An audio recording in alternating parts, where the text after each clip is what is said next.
नमस्कार, आप देखना शुरू कर चुके हैं न्यूज़ संभाग। मैं हूं रिपोर्टर राजेंद्र झांगे। नारी तू नारायणी इस थीम को साबित करते हुए नवरात्रा स्पेशल न्यूज़ से रूबरू करवा रहे हैं और आज हमारे साथ है इस हिमानी चतुर्वेदी जी से। Yes ma'am. हेलो, मेरा नाम हिमानी चतुर्वेदी है और मैं करौली डिस्ट्रिक्ट के हिंडौन शहर से हूँ। मैंने correctly I am posted as metropolitan magistrate west Jaipur in Jaipur metro second. 7 साल मुझे इस सर्विस में हो गए हैं जुडिशरी में। आरजेएस का एग्ज़ाम देकर मैं यहाँ आई थी और ये स्टोरी मेरी when I was 25 when I got selected in RJS. और इस 25 इयर्स की जो मेरी जर्नी है वो मेरे पेरेंट्स की वजह से बहुत ही ज़्यादा स्मूथ रही। आई डोंट वांट टू से कि सब को स्ट्रगल ही लाइफ में करना पड़ता है और स्ट्रगल करके ही सब लोग आगे निकलते हैं। स्ट्रगल हम लोग ने दूसरी सेंस में किया। I am very proud of my parents. मेरे मदर और फादर ने उनके पास जो कुछ भी था उससे बहुत आगे जाके और हमारे लिए किया, अपनी बेटियों के लिए किया। जिस वक्त हम लोग हिंडौन छोड़कर जयपुर हमें पढ़ने भेजा था उस वक्त ये बहुत बड़ी बात होती थी। यहाँ से कोई भी लड़की जयपुर पढ़ने नहीं जाती थी। उस वक्त पे पेरेंट्स ने लोगों से भी सुना, घर वालों से भी सुना कि बेटियों को बाहर भेजो, लेकिन फिर भी हमें भेजा और उसका रिजल्ट ये हुआ कि आज मेरे पेरेंट्स और मेरा शहर, मेरा जिला सब हम पे प्राउड फील करता है। जी मैम, आपने कब डिसाइड कर लिया था कि मुझे लॉ में ही जाना है और आपकी जो एजुकेशन है वो किस तरह की रही है? मेरे ग्रैंडफादर एडमिनिस्ट्रेटिव सर्विसेज में थे और उसके बाद 40 साल उन्होंने एडवोकेसी की और वो बहुत ज़्यादा परेशान रहते थे कि उनकी इतनी बड़ी लाइब्रेरी को कौन संभालेगा। तो तब मैंने डिसाइड किया कि मैं लॉ करूँगी, उनकी इस लाइब्रेरी को संभालने के लिए मैं लॉ करूँगी। इसके अलावा हमारे हिंडौन में डॉक्टर श्याम बिहारी भारद्वाज हैं, उनकी बेटी हैं आरती भारद्वाज मैम। करेंटली वो डीजे कैडर की जज हैं और मैंने उनके बारे में सुना था कि वो जज हैं जो हिंडौन से ही निकली हैं। तो वो मेरी एक इंस्पिरेशन नहीं थी। मैं उनसे कभी मिली नहीं। लकीली जब मेरी पोस्टिंग दौसा हुई तो मैम भी दौसा में पोस्टेड हुई, तब मैं उनसे पहली बार मिली। लेकिन वो मेरी इंस्पिरेशन हमेशा से रही। बिना देखे बिना सुने बस वो मेरी इंस्पिरेशन थी और उनको देख के मैंने जब मैं 7th क्लास में थी तब मैंने मेरी फ्रेंड की स्लैम बुक में लिखा था कि मैं जज बनना चाहती हूँ। जी, और आपकी शुरुआती शिक्षा के बारे में बताएं मैम। मैंने 10th तक हिंडौन से ही किया है, विद्या मंदिर से। उसके बाद 11th-12th मैंने government girls school Hindaun city से किया है। ग्रेजुएशन मैंने प्राइवेट किया है, मैंने कोई कॉलेज ज्वाइन नहीं किया था।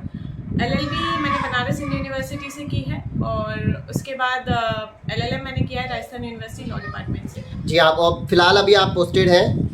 मैं हूँ metropolitan magistrate west Jaipur metro से। जी, बहुत सारी महिलाएं और लड़कियां हैं जो तैयारी करती हैं लॉ के लिए। आप उन लोगों के लिए उनकी रोल मॉडल भी हैं, तो आप क्या कहना चाहेंगी मैम? जो सब तैयारी कर रहे हैं, मेरा ये मानना है कि हमेशा सोचें, अपनी कोई लिमिट ना बनाएं कि ये मेरी लिमिट है, मैं ये कि मैं इतने घंटे पढ़ना चाहूँगी या मैं ये बनना चाहती हूँ। You give your best. आपको जो भी करना है अपना बेस्ट दो। किसी भी चीज़ से डरना नहीं, क्योंकि लड़कियों को सोसाइटी वापस खींचने के लिए बिल्कुल तैयार रहती है। जब आप अनमैरिड होगे तो आपके हो सकता है आपके पेरेंट्स आपको सपोर्ट करें, लेकिन आपकी जो नियर फैमिली होती है दे नेवर वांट कि लड़कियां आगे बढ़ें। अब तो खैर माहौल बहुत बदल गया है। आप आगे जाएंगे, शादी होगी तो कई लड़कियां शादी के बाद भी जज बनती हैं, शादी के बाद भी ऑफिसर बनती हैं। उन लोगों का स्ट्रगल और भी ज़्यादा होता है। जी, और जो लड़कियां या महिलाएं अभी तैयारी कर रही है, जो या निजी क्षेत्रों में जाना चाहती है, सरकारी क्षेत्रों में जाना चाहिए, उनके लिए क्या मैसेज देंगी मैम?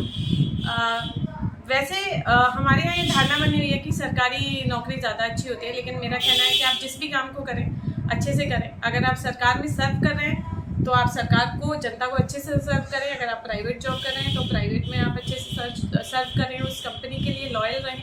आप जिस भी डिपार्टमेंट में आप लॉयल रहें, आप लॉयल रह के काम करेंगे, हर जॉब बहुत अच्छी होती है। कोई अगर सभी लोग सरकारी में जाने या सभी लोग प्राइवेट में जाने का सोचेंगे तो ये हमारी सोसाइटी ग्रो नहीं कर पाएगी। जी मैम, और महिलाओं के ऐसे कौन से मुद्दे हैं जिनको आप रखना चाहोगे हमारे दर्शकों के सामने?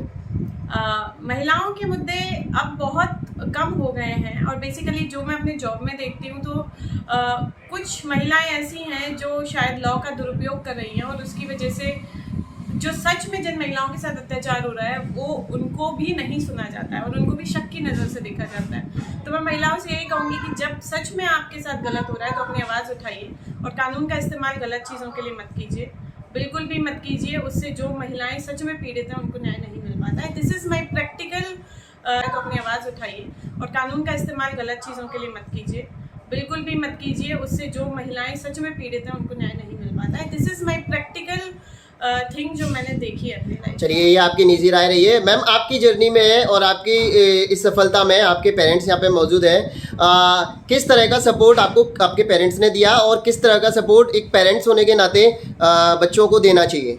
मेरे पेरेंट्स ने मुझे हमेशा बहुत ज़्यादा सपोर्ट किया। मुझे ही नहीं, हम 5 भाई बहन हैं और कभी हम पांचों भाई बहनों में पढ़ाई को लेकर तो कभी कोई भेदभाव नहीं किया गया। जिस स्कूल में हमारा भाई पढ़ा है उसी स्कूल में हमें पढ़ाया गया।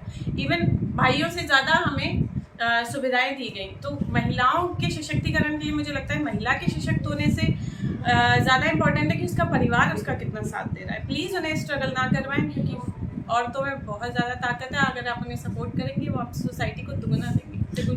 जी, बहुत बहुत धन्यवाद मैम आपका। हिमानी ये है हमारी सक्सेस पर्सनैलिटी नारी तू नारायणी थीम के तहत हिमानी चतुर्वेदी जी, जो आज वर्तमान में पोस्टेड हैं महानगर मजिस्ट्रेट हैं और सेशन कोर्ट जयपुर के अंदर पोस्टेड है। और साथ में है उनके पिताजी ललित किशोर चतुर्वेदी जी और माता जी चंद्रकला जी। बहुत बहुत धन्यवाद मैम।